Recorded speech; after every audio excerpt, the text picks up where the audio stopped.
Então, Esther, capítulo 9, nós vamos estudar o capítulo 9 e o capítulo 10 de Esther. Abra sua Bíblia, por favor. Esther, capítulo 9 e capítulo 10. Lembra como é que acha? Abre no meio da Bíblia, vai encontrar Salmos, provavelmente. Volta um livro, é Jó. Volta um livro, aí achou Esther. Esther, capítulo 9. Todos achamos? Amém. Quando, há 4 semanas atrás, quando eu preparei essa mensagem, nós estávamos assim no início da guerra que está acontecendo lá na terra, na Palestina, ali em Israel. E enquanto eu preparava, esse texto aqui, ele trata muito a respeito de conflitos, de guerras, de crimes,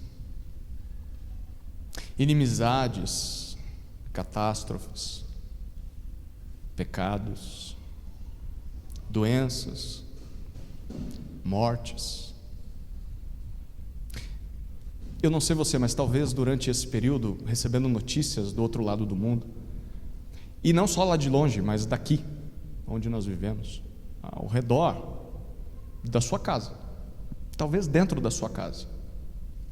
Como viver em um mundo assim? E continuar são, saudável. Onde encontrar ânimo? Onde encontrar esperança para prosseguir em meio a esse mundo de trevas? É sobre isso que o final de Esther trata. Como é que o povo de Deus pode viver nesse mundo mal sem perder a esperança? Principalmente quando não vê grandes milagres acontecendo, parece que Deus está em silêncio. A resposta está em Esther, capítulos 9 e 10. É como se o autor de Esther estivesse dizendo: olhe para esta história e veja como é que o povo de Deus aprendeu a fazer isso, mesmo vivendo no exílio na casa da Pérsia. Esther, você sabe, é uma trama fantástica, cheia de dilemas, de conflitos, de tensões, reviravoltas. O povo de Deus está exilado na Pérsia, se você procurar no mapa é o atual Irã, e o povo está lá, e a nossa história começa ali na capital do Império Persa. A capital se chama Suzã. O grande rei Assuero, ou Xerxes, ele decide se casar e ele escolhe uma donzela chamada Esther. Esther é filha adotiva de Mordecai, ambos são judeus, mas o rei não sabe disso. Mordecai pediu para que Esther ficasse calada e não contasse nada.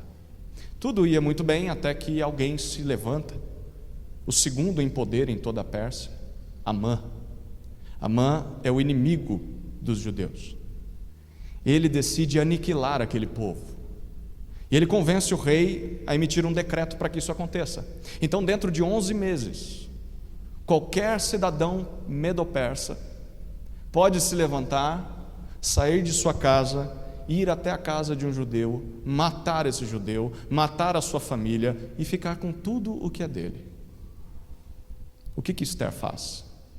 A rainha, ela jejua, ela ora e ela vai falar com o rei. Ela revela, enfim, a sua origem. E o rei a ouve, o rei descobre a trama de Amã e o rei manda enforcar Amã. Esther acaba ficando com tudo aquilo que era de Amã, Mordecai fica com o posto de Amã, e a gente chega ao final do capítulo 8 assim, pronto, fim da história. Sim ou não? Não, o livro não pode acabar assim, porque os judeus ainda precisam ser salvos. Esther sabe disso, então Esther pede ajuda novamente, e o rei escuta Esther mais uma vez, E ele permite que Mordecai agora emita um novo decreto. Ele não pode anular o primeiro, que permite a morte dos judeus, mas ele permite a escrita de um novo. E esse novo decreto sai dizendo assim: olha, no dia do ataque, os judeus poderão se defender dentro da lei. Eles podem proteger a si mesmos. Todo reino entra em festa. A gente lembra, o capítulo 8 mostra isso. As pessoas estão felizes. Mordecai é exaltado. Há até quem se torne judeu por causa de tudo aquilo, do que Deus está fazendo. As pessoas se convertem. Mas ainda existem inimigos. Sim, ainda existem. Pessoas que são descontentes. Pessoas que querem o mal do povo de Deus. Os meses se passam, até que chega a data do famoso decreto de Amã. E o que acontece nesse dia? Bom, a lição principal do capítulo 9 de Esther, junto com o capítulo 10, é que Deus dá a vitória ao seu povo. Esse povo descansa e festeja, mesmo ainda vivendo no exílio. Deus dá a vitória ao seu povo, que descansa e festeja, mesmo vivendo no exílio. O narrador mostra isso para nós através de 3 cenas. A primeira cena está nos versículos 1 a 16. O povo de Deus vence seus inimigos. Nós vamos lendo aos pouquinhos. Olha os versículos 1 a 5. Esther, capítulo 9, versículos 1 a 5. No dia 13 do 12º mês, que é o mês de Adar, quando a palavra do rei e a sua ordem deveriam ser executadas, no dia em que os inimigos dos judeus esperavam apoderar-se deles, aconteceu o contrário. Pois os judeus é que se apoderaram dos que os odiavam. Nas suas cidades, em todas as províncias do rei Assuero, os judeus se reuniram para atacar aqueles que queriam destruí-los, e ninguém podia resistir-lhes, porque o terror que inspiravam caiu sobre todos aqueles povos. Todos os oficiais das províncias, os sátrapas, os governadores e os oficiais do rei auxiliavam os judeus, porque o temor de Mordecai tinha caído sobre eles, porque Mordecai era grande na casa do rei, e a fama dele se espalhava por todas as províncias. O seu poder ia aumentando cada vez mais. Assim, os judeus mataram todos os seus inimigos a golpes de espada, matando, destruindo e fazendo com os seus inimigos o que bem quiseram.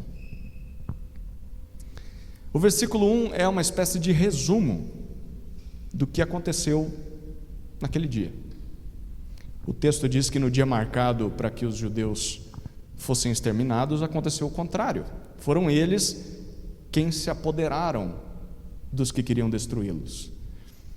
Você precisa se lembrar que o decreto de Amã, no capítulo 3, versículo 13, dizia assim: todos os judeus, tanto os jovens como os velhos, as mulheres e as crianças, deveriam ser destruídos, mortos e aniquilados, e ter os seus bens saqueados. Era isso que dizia o decreto de Amã. O que Amã tinha tramado contra o povo judeu era um genocídio covarde, cruel e o pior. Mesmo depois de tudo o que Deus fez pelo seu povo, a reviravolta que nós já vimos acontecendo nesse livro, ainda assim, houveram pessoas que decidiram atacar o povo judeu. Talvez por ódio, talvez por ganância, querendo ficar com o que era deles, ou qualquer outro motivo. Parecia estupidez fazer isso. Era só olhar para Amã. O que aconteceu com ele vai acontecer com todos os que se colocarem contra o povo de Deus. Mas ainda assim, pessoas tentaram, mesmo sendo estupidez. Deixa eu dizer uma coisa: a gente não pode se iludir. Nesse mundo, mesmo que uma atitude maldosa seja completamente sem sentido, ainda assim haverá pessoas que a pratiquem. O terrorismo é um exemplo, não é? Você olha para isso e não faz sentido. Ainda assim, as pessoas fazem. Esse é um problema inerente ao homem caído no pecado. Mesmo diante dos milagres de Deus, mesmo diante de uma lei que condena e castiga um crime, ainda assim as pessoas praticam maldades. Esse é um problema do coração do homem, e nós não podemos nos iludir. Mas como nós vimos, nenhum inimigo foi páreo para os judeus. Os versículos 2 a 5 nos mostram isso. Naquele dia eles venceram todos aqueles que se levantaram contra eles para atacá-los covardemente. E isso aconteceu por 2 motivos. O texto reforça isso. Por que eles venceram? O primeiro motivo está no versículo 2. Porque o terror que inspiravam caiu sobre todos os povos. Em outras palavras, mesmo atacando o povo judeu, na hora da batalha, todos os inimigos ficaram com medo deles. O segundo motivo pelo qual eles venceram está nos versículos 3 e 4. De novo, temor. O temor de Mordecai tinha caído sobre eles. Por medo de Mordecai, a influência de Mordecai só crescia. A gente vê que até autoridades pagãs de cada vilarejo do império, eles começaram a ajudar o povo judeu. E aqui está mais um detalhe bem interessante desse texto. Mesmo que ímpios se levantem contra o povo de Deus, ainda assim, sempre haverá aqueles que vão apoiar o povo de Deus. Sempre haverá aqueles que protegerão o povo de Deus, mesmo que não sejam crentes. Isso é graça de Deus. É graça de Deus. Deus pode usar o nosso testemunho, pode usar a nossa reputação, ou até mesmo os seus grandes milagres, para inspirar temor nos outros, mesmo que os outros não sejam crentes. Vamos seguir no texto, versículos 6 até 10.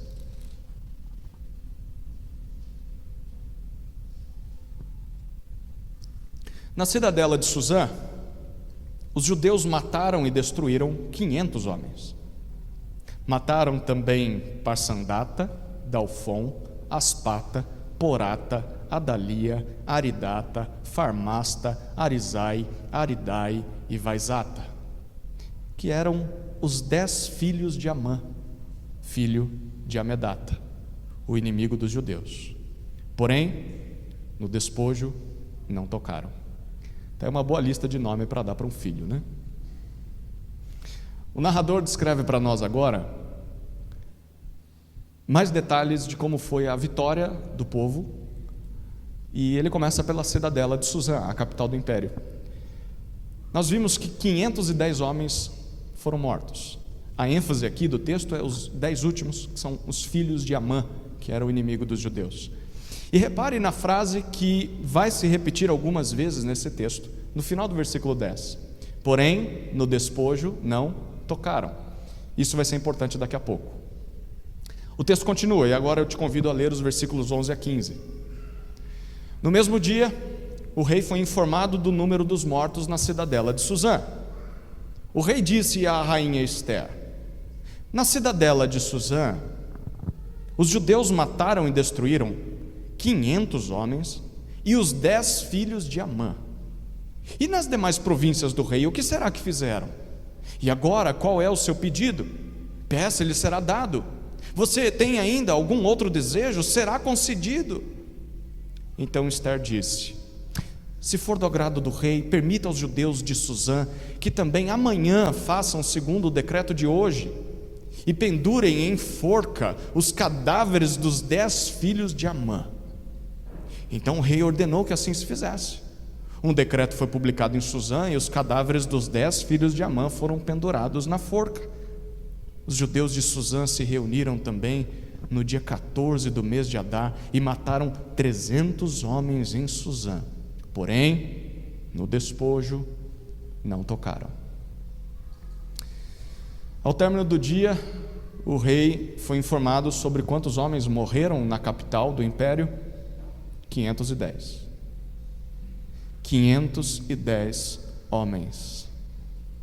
Homens fortes, homens de diversos povos, homens que poderiam servir no exército do rei, 510 chefes de família que pagavam altos impostos e davam lucro ao rei, 510 valentes a menos. Como o rei reage? Versículo 12 diz para nós que ele fala com Esther. E ao invés de demonstrar indignação, ele se mostra interessado. Ele quer saber quantos foram mortos em todo o império. E além disso, ele pergunta se Esther não quer algo mais. Impressionante, né? Quem diria que um rei pagão, beberrão, orgulhoso, teimoso, iria reagir assim, perdendo 510 homens valentes? Parece que alguém está por trás dessa história, não parece? E esse alguém é Deus. Deus movendo o coração de um rei assim. Como Esther responde? O versículo 13 mostra para nós: não, rei, o que é isso? Nós não precisamos de mais nada, está tudo muito bem, o nosso problema já foi resolvido. Foi isso que ela disse? Não. Rei, nós precisamos de mais um dia. Ainda há inimigos, pessoas que querem a nossa morte. É provável que essas pessoas tentem nos atacar amanhã. Então, rei, nós pedimos que o Senhor primeiro nos permita nos defendermos, e segundo, nos permita dar um aviso para aqueles que querem nos atacar. Permita que a gente use os cadáveres dos filhos de Amã como um sinal do que a gente pode fazer com quem quiser nos atacar. Eu não sei como que você faz lendo o versículo 13 aqui, mas dá um nó na garganta, não dá? Como é que pode uma rainha crente em Deus pedir isso? Por que mais um dia? E para que pendurar os filhos de Amã em praça pública? Queridos, nós precisamos nos lembrar de que estamos diante de um texto que está descrevendo para nós uma cena de guerra. Guerra. Se ao pensar na guerra em Israel, você fica pensando, é necessário que haja justiça contra esses terroristas. É isso que está acontecendo aqui. Os inimigos não estavam para brincadeira. Esther sabe que ainda resta pessoas más na cidade que querem destruir o povo dela.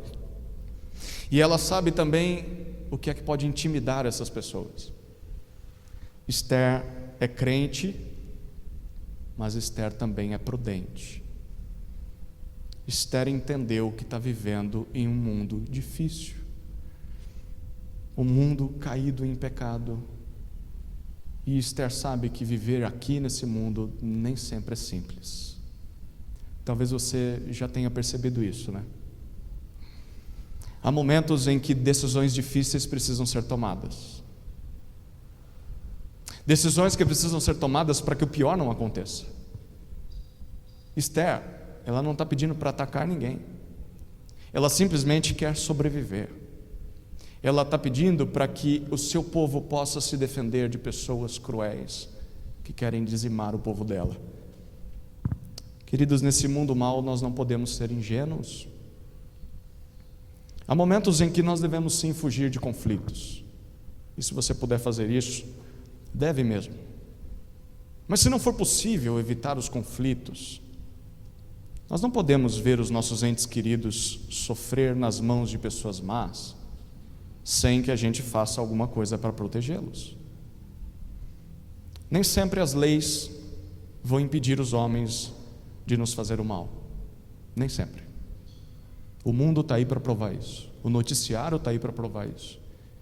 Nós devemos ser crentes, mas também prudentes, e buscar nos proteger e proteger o nosso povo, a nossa família, de ataques maldosos. Como é que o rei responde a isso?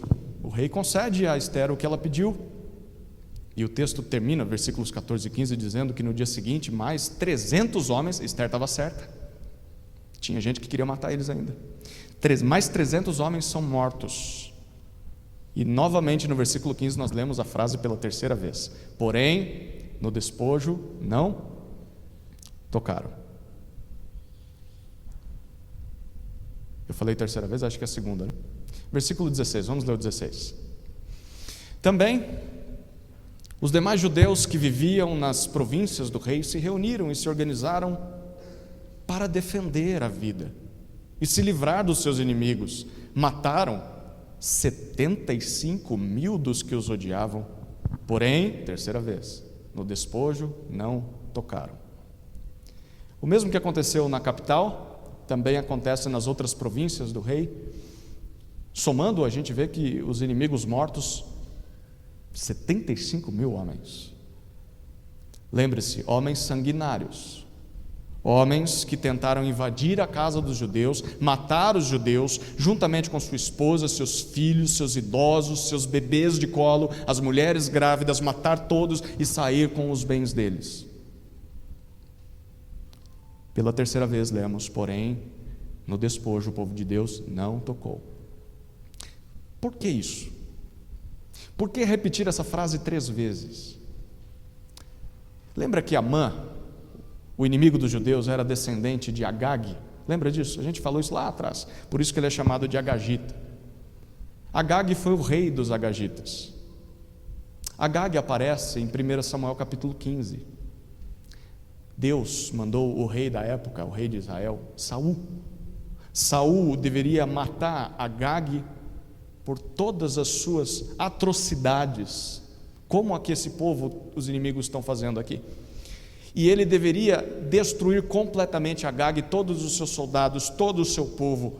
O que Saul fez? Saul atacou, mas Saul poupou o rei e pegou o melhor que eles tinham, o melhor do gado, o melhor do tesouro. Ele ficou com o despojo de guerra. Em outras palavras, Saul quis lucrar com a desgraça dos inimigos. Os pagãos daquela época faziam isso, mas Deus nunca quis isso. A questão para Deus não era monetária. Deus, naquele tempo, levantou o seu povo Israel como o seu instrumento de justiça nesse mundo. Israel, naquela época, não hoje mais, mas naquela época, servia como a polícia, como a lei, como o tribunal da época. E os agagitas, eles tinham feito atrocidades, maldades, cometido terrorismo para aquela época. Hoje é diferente. Israel não ocupa mais esse papel no mundo. Na verdade, a nação de Israel apontava para um verdadeiro juiz que viria no futuro para executar a verdadeira justiça no mundo. Nós vamos falar mais sobre isso daqui a pouco. Mas de qualquer forma, a lição que fica aqui é que os judeus estão fazendo o que Saul não fez no passado. Os judeus não estão cometendo o mesmo erro do seu antepassado. Eles não estão se beneficiando com o mal deste mundo. Os judeus só querem viver piedosamente. Eles não querem pegar o que é dos outros. Eles não querem lucrar com a desgraça alheia. Não é isso que a gente deveria buscar também? Ao invés de atacar as pessoas, ao invés de querer enriquecer às custas das pessoas, do sofrimento das pessoas. Tem tantos negócios nesse mundo, gente, que se aproveita da influência, se aproveita da amizade, só para tirar dinheiro das pessoas. E tem coisas desse tipo destruindo igrejas. Eu não preciso nem falar nome, você sabe do que eu estou falando. Tentando lucrar às custas da derrota, da desgraça, do prejuízo do outro. Essa é a primeira cena. O povo de Deus vence seus inimigos. Deus dá a vitória para o seu povo. Mas o que mais nós vemos no final de Esther? A segunda cena, o povo de Deus descansa e festeja. Olha os versículos 17 até 19.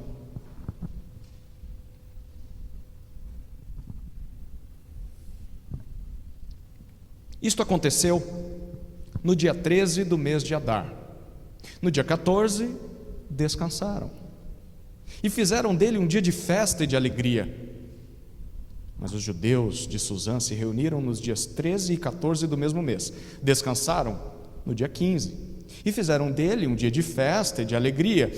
Por isso os judeus das vilas que moram nas aldeias do campo fazem do dia 14 do mês de Adar um dia de alegria, de banquetes e de festa, e um dia em que mandam presentes uns aos outros. Nesses versículos aqui a gente descobre um dos propósitos da escrita desse livro: explicar a origem de um feriado judaico para os judeus que nasceriam no exílio. Que feriado era esse? O texto diz exatamente a celebração do dia em que o povo de Deus descansou depois de terem sido salvos dos seus inimigos, e o povo de Deus festejou cheio de alegria. Interessante, e eu quero que você guarde essa informação aqui, ela vai ser importante logo logo. Deus deu a vitória ao seu povo, derrotou os seus inimigos, e o que eles desfrutaram? Desfrutaram de descanso. E como eles reagiram a isso? Eles fizeram festa, cheios de alegria. Versículos 20 até 22. Mordecai escreveu estas coisas e enviou cartas a todos os judeus que moravam em todas as províncias do rei Assuero, aos de perto e aos de longe, ordenando-lhes que comemorassem o dia 14 do mês de Adar e o dia 15 do mesmo mês, todos os anos, como os dias em que os judeus se livraram dos seus inimigos, o mês em que a tristeza virou alegria e o luto se transformou em festa. E que estes fossem dias de festa e de alegria, de troca de presentes e dádivas aos pobres. Essa data foi tão importante para o povo de Deus que Mordecai emitiu um novo decreto que ordenava um feriado nacional para que todo judeu observasse aquilo todos os anos, e nesses dias eles fariam festas. O versículo 22 mostra que tipo de festas seriam: festas cheias de alegria, haveria troca de presentes, naquele contexto provavelmente era comida, porque a situação não era fácil para eles, e eles davam dádivas aos pobres. Em outras palavras, todo o povo de Deus se reuniria para festejar, para comer e para repartir o que eles tinham uns com os outros. Por qual motivo? O começo do versículo 22 diz para nós: porque nestes dias, os dias em que eles se livraram dos seus inimigos, a tristeza virou alegria, o luto se transformou em festa. Aquele povo iria celebrar porque Deus reverteu a sua situação. Deus transformou a desgraça em bênção, transformou o mal em bem. Guarde mais essas informações. Versículos 23 a 28. Assim, os judeus aceitaram como costume o que naquele tempo haviam feito pela primeira vez, segundo Mordecai lhes havia ordenado por escrito. Porque Amã, filho de Amedata, o Agagita, inimigo de todos os judeus, tinha planejado destruir os judeus e tinha lançado o pur, isto é, sortes, para os assolar e destruir. Mas Ester foi falar com o rei, e ele ordenou por cartas que o plano perverso de Amã, que ele tinha elaborado contra os judeus, recaísse sobre a própria cabeça dele, e que ele e os seus filhos fossem enforcados. Por isso esses dias são chamados de Purim, do nome Pur. Daí, por causa de todas as palavras daquela carta, e do que testemunharam, e do que lhes havia acontecido, os judeus decidiram que eles mesmos, os seus descendentes e todos os que viessem se juntar a eles, não deixariam de comemorar estes 2 dias, segundo o que se havia escrito a respeito deles no tempo marcado todos os anos. E que estes dias seriam lembrados e comemorados geração após geração, por todas as famílias, em todas as províncias e em todas as cidades, e que estes dias de Purim jamais iriam desaparecer entre os judeus, e que a memória deles jamais se extinguiria entre os seus descendentes. Enfim, nós descobrimos o nome desse tal feriado: Purim. Purim. Lembra que em Ester capítulo 3, versículo 7, quando Amã decidiu matar os judeus, ele lançou sortes, lembra disso? Jogou os dados, a moedinha, sei lá o que era na época. Aquela sorte era chamada de pur, aquele costume de sortear para decidir o dia de fazer alguma coisa. Daí vem o nome Purim. Em outras palavras, o que a gente está lendo nesse trecho aqui comprido, é que o mesmo nome usado para trazer maldição ao povo de Deus, foi transformado em um nome de bênção para aquele povo. Deus reverteu a situação. E o povo, ao invés de até mesmo esquecer aquela palavra e falar, nunca queremos ouvir a palavra pur na nossa vida. Não, pelo contrário, eles pegaram a palavra de maldição e o povo preferiu usar essa mesma palavra para lembrar da sua salvação.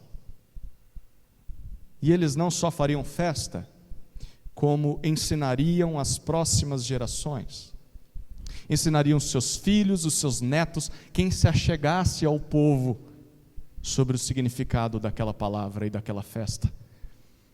No dia marcado para o encontro nacional, o feriado do povo, eles contariam às crianças a história de como Deus os salvou. Queridos, em outras palavras, nesse dia eles iriam se reunir para se alegrar. Provavelmente eles cantariam, o povo judeu gosta de cantar. Eles comeriam e beberiam. Eles repartiriam o que tinham uns com os outros. E principalmente eles iriam relembrar como Deus os salvou da morte. Como Deus os livrou de todos os seus inimigos. Lembre-se disso também, isso aqui é importante. Versículos 29 até 32. Então a rainha Ester, filha de Abiail, e o judeu Mordecai escreveram com toda a autoridade uma segunda carta para confirmar a carta de Purim. Versículo 30.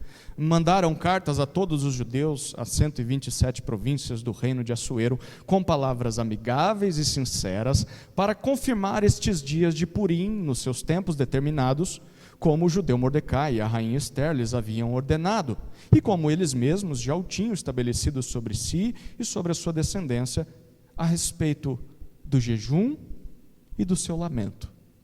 E o decreto de Ester estabeleceu estas particularidades de Purim e se escreveu no livro. Além do decreto de Mordecai, Ester também escreve ao seu povo, o texto enfatiza palavras amigáveis e sinceras, e o que ela escreve reforça que todos deveriam se lembrar daquela data, pelo resto de suas vidas, por todas as gerações. Mas note um detalhe na segunda parte do versículo 31, no finalzinho. Dentro da festa, eles reservaram um momento para relembrar do jejum e do lamento. Lembra? Antes de serem salvos, lembra que eles lamentaram? Lembra que eles jejuaram? Eles iriam lembrar daquilo. Perceba, eles não só iriam se alegrar porque foram salvos, mas eles se lembrariam do que foram salvos. No dia do decreto de Amã, eles ficaram profundamente angustiados. Por isso eles lamentaram, eles jejuaram, eles oraram. Gente, esse povo aqui vai fazer festa todo feriado, mas também não vai se esquecer do motivo da festa. A gente está chegando numa festa em que as pessoas fazem festa, mas se esquecem do motivo da festa. Em dezembro é isso que acontece, não é? No Natal? Mas esse povo não vai fazer isso. Houve um dia em que esse povo estava perdido, completamente angustiado. Nesse dia, esse povo clamou a Deus por socorro, e então Deus salvou esse povo. Queridos, a gente aprende com isso. Alegre-se pela salvação de Deus, mas também lembre-se de que você estava perdido. Lembre-se de onde Deus te tirou. Isso vai te dar mais gratidão a Ele ainda. A essa altura, talvez você já deve imaginar onde eu quero chegar com a ênfase. Lembre disso, guarde isso.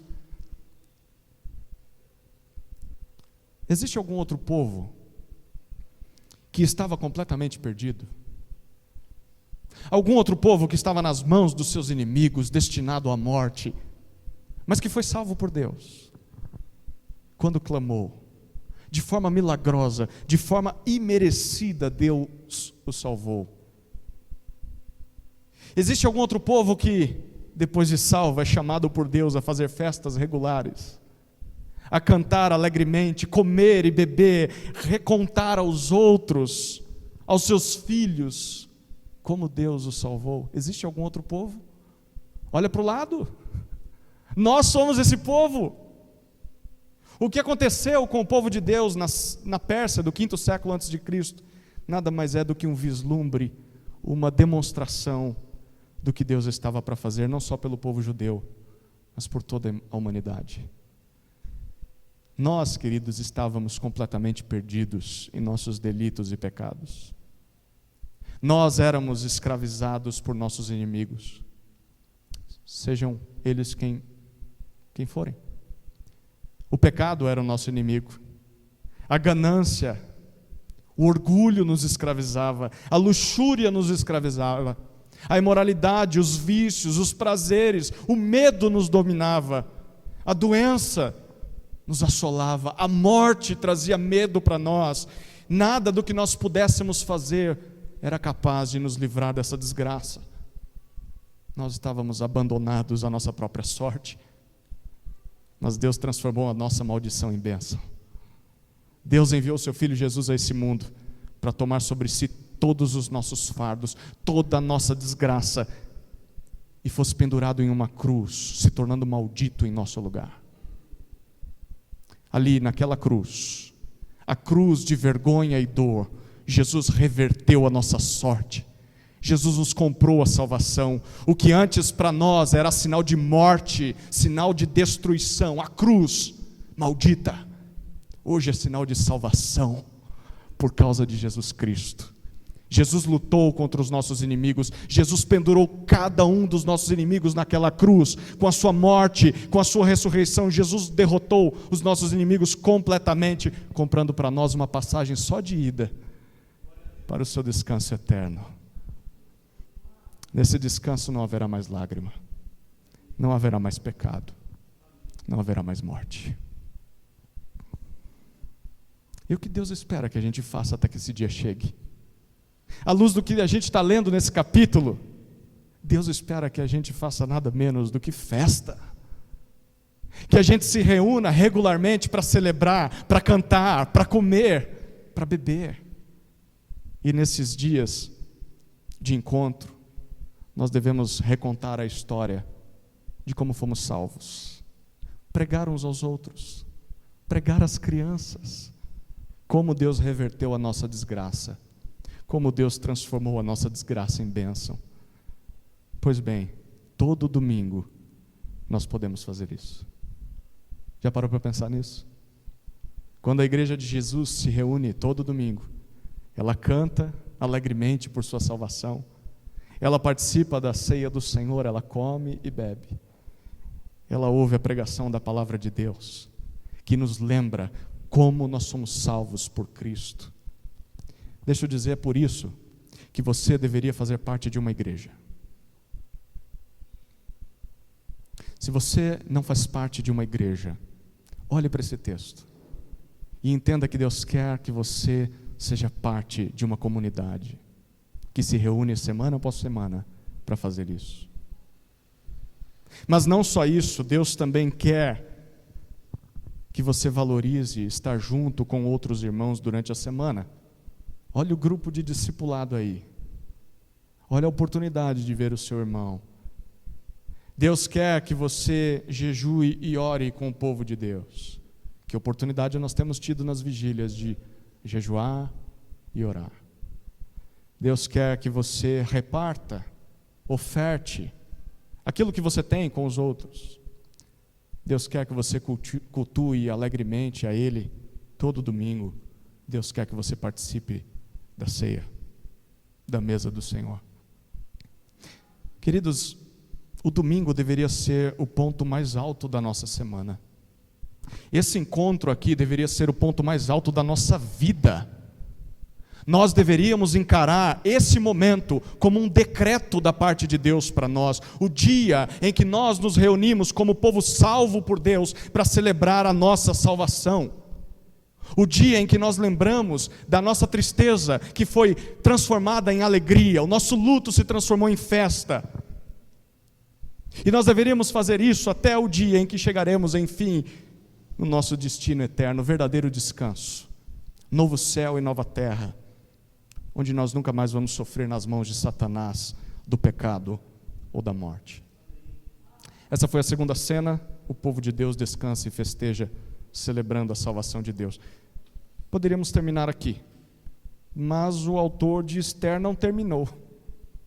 Tem o capítulo 10, você reparou na sua Bíblia? Só 3 versículos, mas importantes. Qual a terceira cena desse livro, do final desse livro?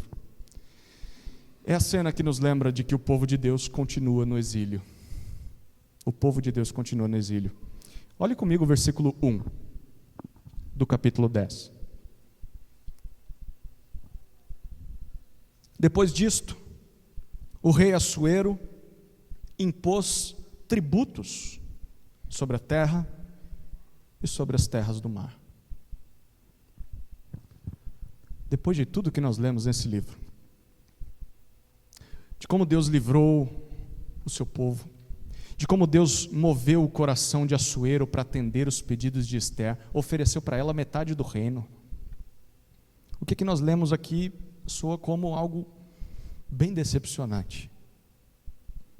O rei voltou a ser o que ele sempre foi: um pagão, arrogante, orgulhoso, caprichoso, que se aproveita dos seus súditos, cobrando altos impostos do povo.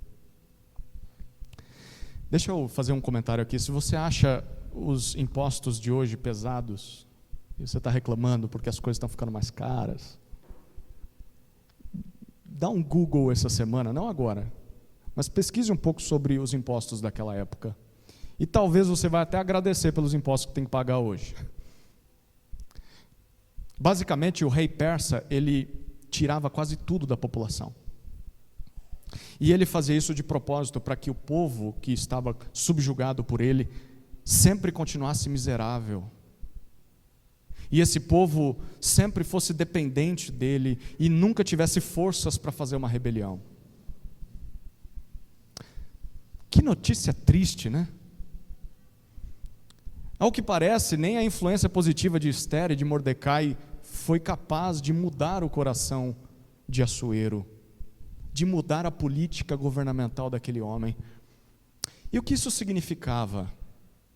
Bom, significava que o povo de Deus, mesmo tendo sido salvo de um genocídio, esse povo ainda continuou vivendo em um mundo pagão, hostil à sua fé, onde os poderosos oprimem os mais fracos e a maldade continua imperando.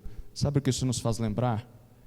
Que mesmo que Deus tenha nos salvado de todos os nossos inimigos por meio da cruz de Cristo, no mundo tereis aflições. João 16, 33. Mas tem de bom ânimo, tem de coragem. Eu venci o mundo, disse Jesus aos seus discípulos. Queridos, aqui não é o céu. Se você não se tocou ainda, eis a notícia. O nosso descanso eterno ainda está por vir. Esse lar, esse mundo não é permanente. Ele é provisório, é passageiro. Por isso nós não deveríamos ser pegos de surpresa quando esse mundo nos golpeia, quando essa vida nos aflige e fere, quando a gente fica doente, quando calamidades ou guerras acontecem, quando entes queridos morrem, quando pessoas más nos machucam. Essa criação ainda está sujeita ao pecado, e coisas ruins ainda acontecerão, e vai piorar. A Bíblia diz isso para nós. Nesse mundo sempre teremos aflições, Jesus afirmou. Nós não podemos nos esquecer disso. Por mais que a gente consiga talvez alguns avanços aqui e ali, por meio de políticas públicas, talvez socorrer aos necessitados, auxiliar os mais carentes, ainda assim, nós sempre vamos ter de lidar com a maldade das pessoas e até mesmo com a maldade das estruturas que essas pessoas comandam. Por vezes, até mesmo que uma pessoa tente mudar a política da empresa, a roubalheira na cidade, essas estruturas continuam ferindo, machucando, até que Jesus Cristo volte, queridos. Sempre haverá poderosos opressores, sempre haverá criminosos, sempre haverá terroristas, sempre haverá estupradores, ladrões, assassinos. Nós não podemos nos iludir. Deixa eu dizer uma coisa para você: não é a troca de um governante ou a troca de um partido político no poder que vai mudar isso. Teve gente que se desiludiu, e tem gente que ainda se ilude. Homem ou organização nenhuma pode salvar esse mundo de pecado. Só Jesus. E Jesus já venceu esse mundo. É isso que ele disse. Tem de bom ânimo. Eu venci o mundo. E um dia Jesus vai nos tirar desse mundo. Um dia tudo isso vai ter fim. Nós vamos ter um rei perfeito. Um rei que não vai nos cobrar altos impostos, mas que vai dividir conosco todos os seus tesouros e vai nos fazer reinar ao seu lado para todo sempre. Queridos, a solução para esse mundo não está na eleição de um novo governante, não está na luta pela paz mundial. É claro que isso não vai resolver o pecado no coração dos homens. A solução para esse mundo está no retorno triunfal de Cristo. Cristo é aquele que vai fazer aquilo que Israel nunca conseguiu fazer plenamente. Cristo vai executar a plena justiça de Deus contra toda a maldade desse mundo. É para esse dia que nós devemos direcionar as nossas esperanças. Não ficar olhando para pessoas e achando que essas pessoas vão nos salvar. Não vão. É Jesus. Até lá, é claro, a gente deve socorrer, ajudar, sempre que puder, aqueles que sofrem nesse mundo. Mas apresentando o Salvador para eles. Apresentando o Salvador. Versículos 2 e 3, encerrando o texto, nos dizem assim: quanto aos demais atos do seu poder e do seu valor, e ao relatório completo da grandeza de Mordecai, a quem o rei exaltou, não está tudo escrito no livro da história dos reis da Média e da Pérsia? Pois o judeu Mordecai foi o segundo depois do rei Assuero, e grande para com os judeus, e estimado pela multidão de seus irmãos, tendo procurado o bem-estar do seu povo e trabalhado pela prosperidade da sua nação. O livro de Esther termina com a descrição da exaltação de Mordecai em toda a Pérsia e mostra para nós por que ele foi tão honrado assim. Lembra que Mordecai era um político importante na capital. Pois bem, aqui nós descobrimos por que esse homem ascendeu na carreira e porque ele foi tão estimado por todos. Primeiro, o versículo 3 nos diz que ele procurou o bem-estar de seu povo. Mordecai não pensava apenas em si mesmo. Ele estava numa posição importante, de muito prestígio, mas não pensou apenas em ficar rico, ou em ser bem-sucedido, ou em subir na carreira. Mordecai o tempo todo pensou no povo de Deus. Ele queria que os seus irmãos também fossem prósperos. Ele queria que os seus irmãos também vivessem em segurança como ele estava vivendo no palácio. Mas o segundo motivo do porquê Mordecai foi grande perante as pessoas, o texto diz, é que ele trabalhou pela prosperidade da sua nação. No caso aqui, a nação dele era a Pérsia. Queridos, Mordecai era um político persa. E o texto diz que ele não só pensou no seu povo judeu, mas trabalhou pelo bem de todos os persas. Que grande exemplo a ser seguido por todos nós. Independentemente da sua vocação, da sua profissão, da sua carreira, Mordecai ascendeu na carreira. Mordecai foi respeitado por todos, porque ele trabalhou pelo seu povo, mas também trabalhou pela nação persa. Em momento nenhum Mordecai procurou a fama, mas sempre pensou no bem dos outros. Seja o que quer que você faça na vida, seja o que quer com que você se afadiga de segunda a segunda, torne o seu trabalho, torne a sua tarefa um meio de fazer isso, de abençoar outras vidas, além de ganhar dinheiro, porque é bom ganhar dinheiro, além de servir aos seus próprios interesses, pense em como a sua vocação pode abençoar outras vidas.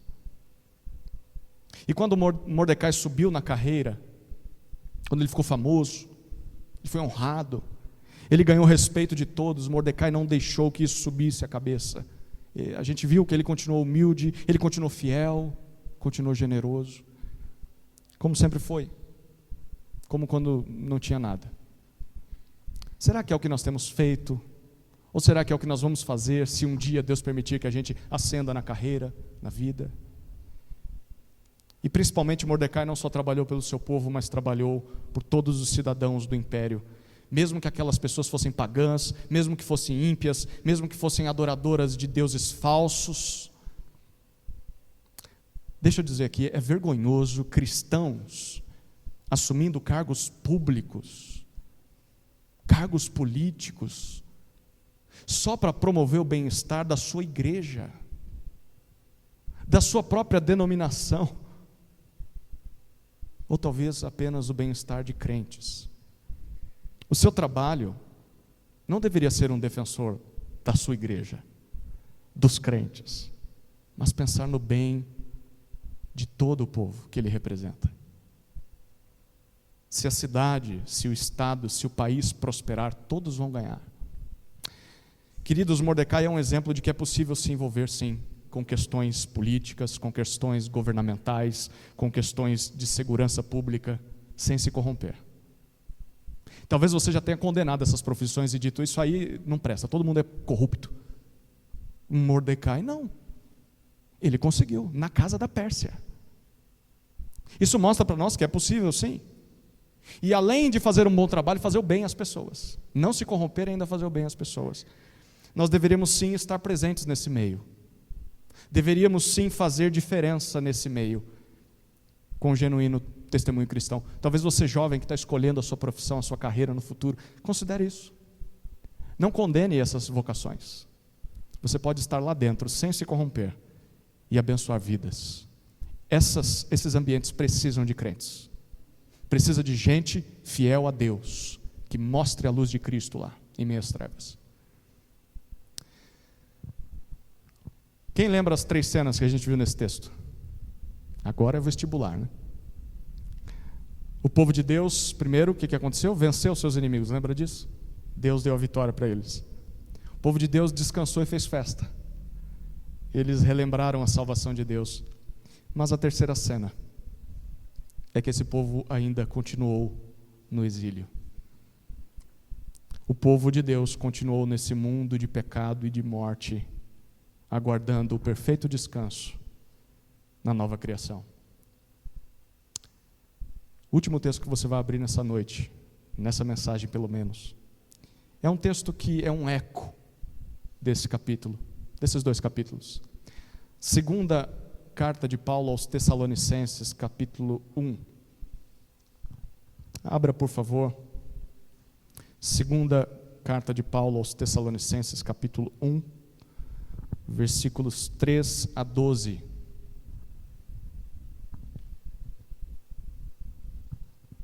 Preste bem atenção nas palavras que o apóstolo Paulo escreve para essa igreja. Segunda aos Tessalonicenses, capítulo 1, versículo 3 em diante. Segundo Tessalonicenses 1, 3. Diz assim: irmãos, devemos sempre dar graças a Deus por vocês, como convém, pois a fé que vocês têm cresce cada vez mais, e o amor que todos vocês têm uns pelos outros vai aumentando. É por isso que nós mesmos nos orgulhamos de vocês nas igrejas de Deus, por causa da perseverança e da fé que vocês demonstram em todas as perseguições e tribulações que estão suportando. Versículo 5. Isso é sinal evidente do justo juízo de Deus, para que vocês sejam considerados dignos do reino de Deus, pelo qual vocês também estão sofrendo. Pois de fato é justo para com Deus que Ele retribua com tribulação aos que causam tribulação a vocês, e que dê a vocês que estão sendo atribulados alívio, juntamente conosco, quando do céu se manifestar o Senhor Jesus com os anjos do seu poder, em chama de fogo, tomando vingança contra os que não conhecem a Deus e contra os que não obedecem ao evangelho de nosso Senhor Jesus. Versículo 9. Estes sofrerão penalidade de eterna destruição, banidos da face do Senhor e da glória do seu poder, quando Ele vier naquele dia, para ser glorificado nos seus santos e ser admirado em todos os que creram. Isto inclui vocês que creram em nosso testemunho. Por isso também não cessamos de orar por vocês, pedindo que o nosso Deus os torne dignos da sua vocação e cumpra com poder todo o propósito de bondade e obra de fé, a fim de que o nome de nosso Senhor Jesus seja glorificado em vocês e vocês sejam glorificados nele, segundo a graça do nosso Deus e do Senhor Jesus Cristo. Um dia, Deus fará justiça a todo o mal deste mundo e nos levará salvos para o seu reino eterno. Mesmo tendo sido salvos por Deus, nós não podemos nos esquecer disso. Nós somos peregrinos nesse mundo. Nós estamos caminhando para a Nova Jerusalém. Lá é o nosso verdadeiro lar, não aqui. Como viver em um mundo cheio de conflitos? Um mundo cheio de guerras, crimes, inimizades, catástrofes, pecados, doenças, mortes. Onde nós vamos encontrar ânimo? Onde vamos encontrar esperança para prosseguir em meio às trevas desse mundo? Lembrando de Esther 9 e 10, que nos conta que Deus dá vitória ao seu povo, que descansa e festeja, mesmo ainda vivendo no exílio. Em outras palavras, queridos, faça como esse povo. Nesse mundo mau, olhe para trás. Olhe para o Purim. Olhe para a maldição que foi transformada em bênção. O Purim apontava para a cruz de Cristo, onde Deus reverteu a nossa maldição. Mas também olhe para frente. Olhe para o dia do juízo e para o dia do descanso final. E até lá, foque no que você pode fazer no presente. E o que você pode fazer no presente, além de dar um bom testemunho como Mordecai deu, você pode festejar junto com o povo de Deus. Você pode se juntar ao povo de Deus todo domingo, buscando o bem-estar do seu povo e de toda a sua nação. Eu quero concluir essa série de exposições no livro de Esther, e eu vou citar um trecho daquele livro que eu disse para vocês, que foi meu livro de cabeceira durante essa série, o livro do pastor presbiteriano Emílio Garófalo, Esther na Casa da Pérsia. É um livro que eu recomendo que você leia. E, para mim, o final do livro, como ele conclui, me fez chorar e me arrepiar. Eu não sei se vai acontecer com você, mas eu acho que as palavras fecham bem essa série toda, em todos os 10 capítulos de Esther. Acompanhe o que ele coloca como conclusão desse livro. Estamos no mesmo problema que os personagens deste livro, não estamos? O mundo onde parece que os poderosos mandam, a gente é pequena, e Deus não está abrindo o mar, nem afogando o faraó. E às vezes nós somos assimilados, às vezes perdemos coragem, e a gente se chama por nomes desta terra aqui. Mas sabe, em Cristo a gente pode e deve ser lembrado de tudo que somos, e de tudo que seremos. Em Cristo a gente se torna parte de algo maior. Se o mundo é escuro, Ele é a luz do mundo que resplandece nas trevas.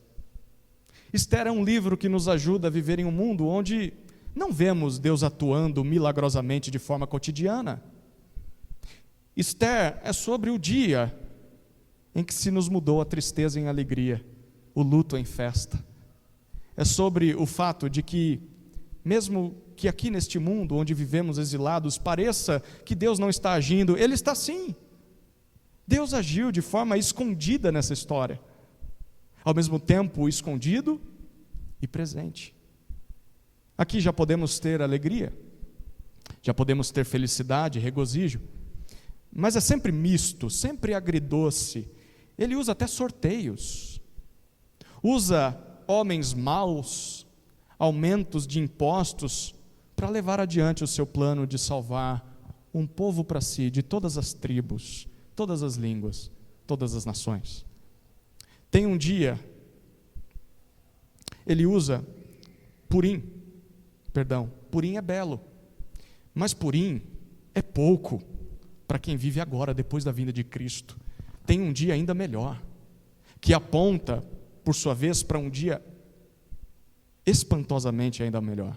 O domingo é apenas uma prévia. É uma prévia do dia em que, de fato, nos livraremos de todas as tristezas, de todo e qualquer luto. Descanso dos nossos inimigos, descanso da luta contra o diabo, contra a Pérsia deste mundo e contra mim mesmo, o pior de todos. Um dia você vai ser revestido de incorruptibilidade, mesmo que você seja Mordecai. Um dia você receberá um novo nome, mesmo que tenha preferido se chamar Esther. Até lá, como a gente fica nesse mundo? Às vezes a gente fica semeando e chorando. Às vezes a gente fica como quem sonha, com a boca cheia de riso. Às vezes a gente se veste de pano de saco e cinzas. E às vezes a gente faz festa e celebra. E vai alternando. O livro de Esther é acerca disso, do dia da vitória de Deus, do dia do descanso, do triunfo da casa de Deus sobre a casa da Pérsia. Olhando essas boas novas, vai ser possível viver melhor no aguardo pelo dia do descanso eterno. Amém. Vamos orar, queridos. Pai amado, te damos graças pelo livro de Esther. Graças porque essa história, tão distante de nós no tempo, está tão próxima. Porque o Senhor, que é o Deus desse povo, continua sendo o Deus do seu povo. E o Senhor nos incluiu no seu povo.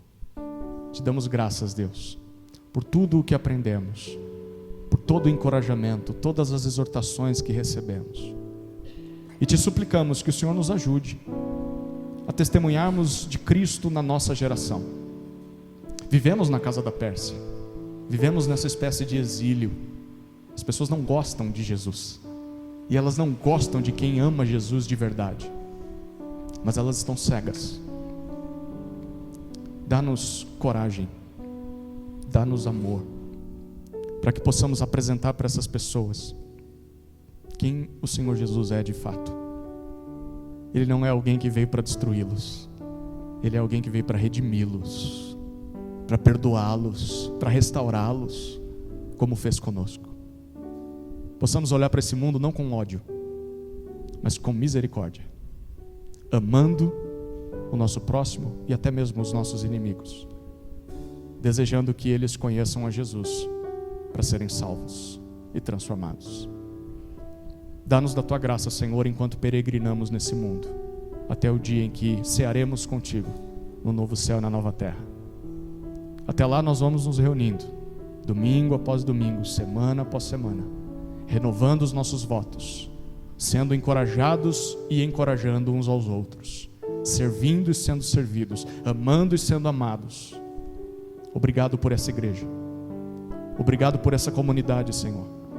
Muitas vezes não valorizamos a igreja, uma igreja que prega a Tua palavra, uma igreja que ama ao Senhor, uma igreja que, apesar dos seus defeitos, é composta de pecadores que conheceram o Evangelho de Jesus, que foram redimidos por Cristo.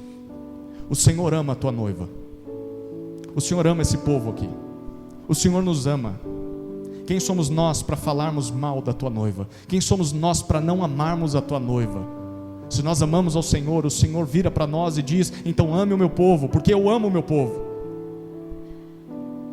Senhor, desperta em nós um coração quebrantado, para ao invés de ferirmos uns aos outros, nos degladiarmos, vivemos em união, vivemos como um só povo, uma só família. E a família briga, toda família briga, toda família tem os seus conflitos, as suas diferenças e as questões que discordam, mas não deixa de ser família. Que Cristo seja o elo que mantém cada um de nós presos e amarrados uns aos outros. E quando o Senhor voltar,